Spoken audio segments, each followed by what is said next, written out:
get. The School Managing Committee of Assembly of God Secondary School, CLE, on Wednesday felicitated 7 successful students of the school who secured good positions in the last SSLC examination 2023. The felicitation program was attended by Nongstoin MLA Gabriel Walang as the chief guest.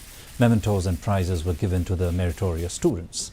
Meanwhile, the headmaster of the school, Reverend Dr. M.S. Nongstoin, also submitted a memorandum to the MLA seeking financial assistance for the school.